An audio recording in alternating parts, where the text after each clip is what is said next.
poppin', everybody? It's your boy John back again with another video. And you read the title. In this video, I'm gonna be telling y'all tips or ways that you can fix your sleeping schedule. So basically, I fixed my sleeping schedule more than freaking probably 10 times this year, because I keep messing it up and I'm fixing it back up again. So in these ways, in these 3 ways, I'm gonna teach you how to do it. Right? So basically, method number 1. Method number 1 is basically you wake up at the time you want to wake up at, and you choose a time that you want to wake up at, like 5:30 or whatever, maybe for you like 4 o'clock, time for Fajr, morning prayer. And then regardless of how much time of sleep you get, you still do it. You got 2 hours sleep, so you still get up at that time. Now this is grueling and it's hard, but to me it's a most fulfilling one. It's the most like instant results type one, right? When I like mess up my sleeping schedule and I want to fix my sleeping schedule and I do this certain thing, bro, it works because you feel sleepy in the nighttime. Well, but some bad downsides of this is, number 1, you're not gonna be as productive as you are if you got good sleep and you're not sleep deprived, and you got good enough sleep. And number 2 is sometimes it doesn't work, because I tried this for 5 days in a row, but then I couldn't get it. It would work for me sometimes, in the past, but I tried it 5 days, probably a month ago. I tried it out. Basically, it didn't work out for me because I would sleep at this time and then be sleep deprived in one day. The next day I slept for 16 hours because sleep debt and all that. Andrew Huberman talks about that in his sleep podcast or sleep episode. He talks about it, sleep debt. So basically, if you sleep only a certain amount of this, you still got sleep debt that you need to pay off, or your body needs to pay off, so it sleeps longer at that specific day. So if you only slept for 2 hours, you're probably gonna sleep extra more hours in the next day because you missed off on some sleep. Yeah, that's the first method. And the second method is force yourself in bed. Force yourself in bed. I would do this usually in, what is this word called, in the first days of school.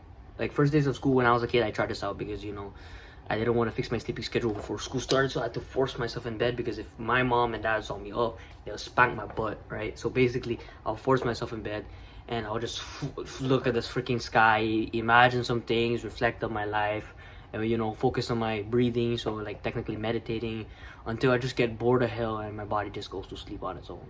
You could force yourself in bed, and you gotta make sure you say, whatever happens, I'm still gonna stay in bed until that specific time I need to wake up at, right?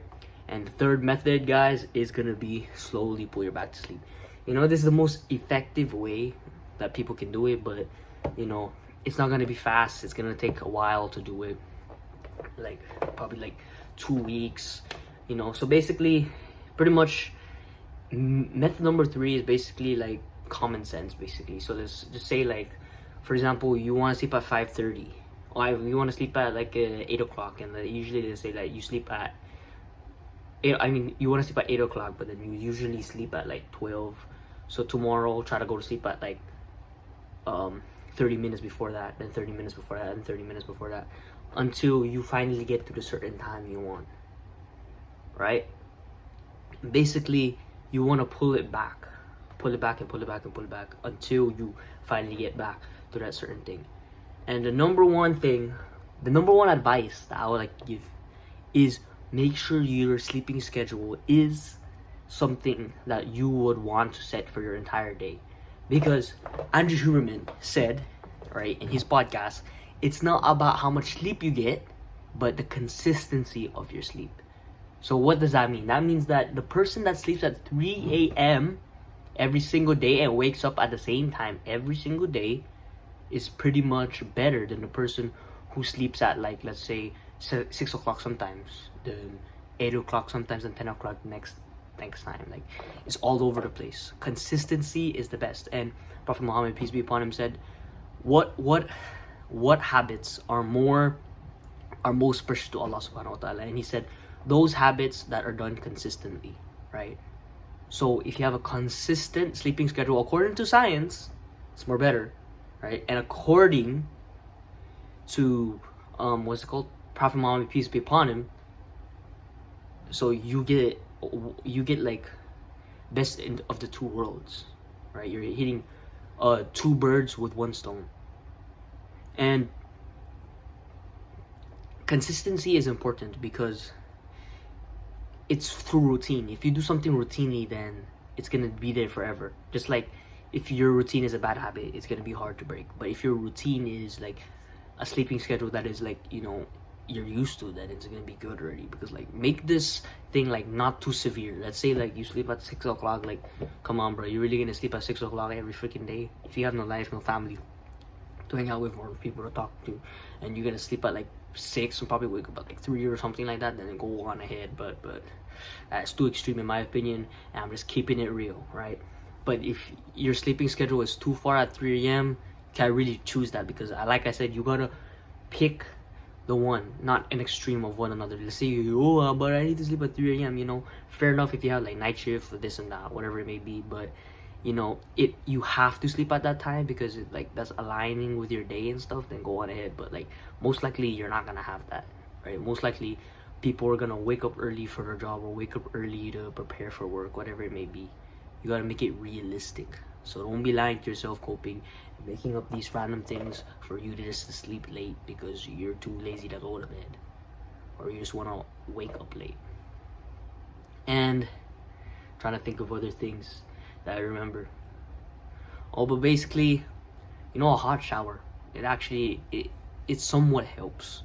You know, I don't know if it's like 100% win rate or 100% working rate, you know, but it helps, because when you take a cold shower, you put cold water into your body, you shock yourself, you know, you get that spike in cortisol, you get that what is that called, your body is cold, so it starts to heat up, which you want, because body temperatures is one of the most important things when it comes to waking up and going back to sleep. Your circadian rhythm, that's why the sun is up, it's hot, sun goes down, the moon comes up, it gets cold, right? So basically temperature has to do a lot with that. So if you take a cold shower in the morning, it makes your body heat up and it makes you feel awake. And when you take a hot shower at night, your body gets cooler, because your body is cooling itself because it's hot, right? Another tip I would like to add is working out. If you're not physically exhausted, then your body ain't gonna go to sleep, bro. It's gonna feel weak. Number two, if you're not mentally exhausted or fatigued, then your body's not gonna wake up, because it's still got energy to burn. It still get you didn't do like enough things for your mind to be like tired. Let's just say like you're working all day, right? You're working all day, you come home and you worked out. That's like great, because you come home and you deserve that sleep. If your body doesn't feel like you deserve that sleep, it's not gonna want to go to sleep. That's pretty much sums up my point. Hope this video helps you out, because this is like lessons from my journey of trying to improve my sleep, and you know, finding out ways to, like, you know, fix your sleeping schedule. And another thing, I know I keep adding random things, bro, because I ain't unscripted, bro, or this is unscripted, bro. And the last thing I would like to add, bro, I promise this is the last thing. Andrew Huberman said that if you are going to drink caffeine, do it 90 minutes before you wake, or 90 minutes after you wake up. So if you're dumb like me and you need to know what 90 minutes is, basically if you wake up at 5:30, right? So 90 minutes after that, you add 6. That's 30 minutes. 6:30. That's 60 minutes, and then you add one more, which is 7 o'clock, and that's gonna be 90 minutes after what's this, your waking time. And that's the best time that you want to drink coffee, according to Andrew Huberman. And I can say that this actually works, because usually I would get a dip, a spike in my energy, a spike in my alertness, and I just wanted to like take a nap. But when you do it 90 minutes after, it stops that dip, that afternoon dip that most people get. And that's pretty much enough for me. That's enough for me. Assalamualaikum warahmatullahi wabarakatuh.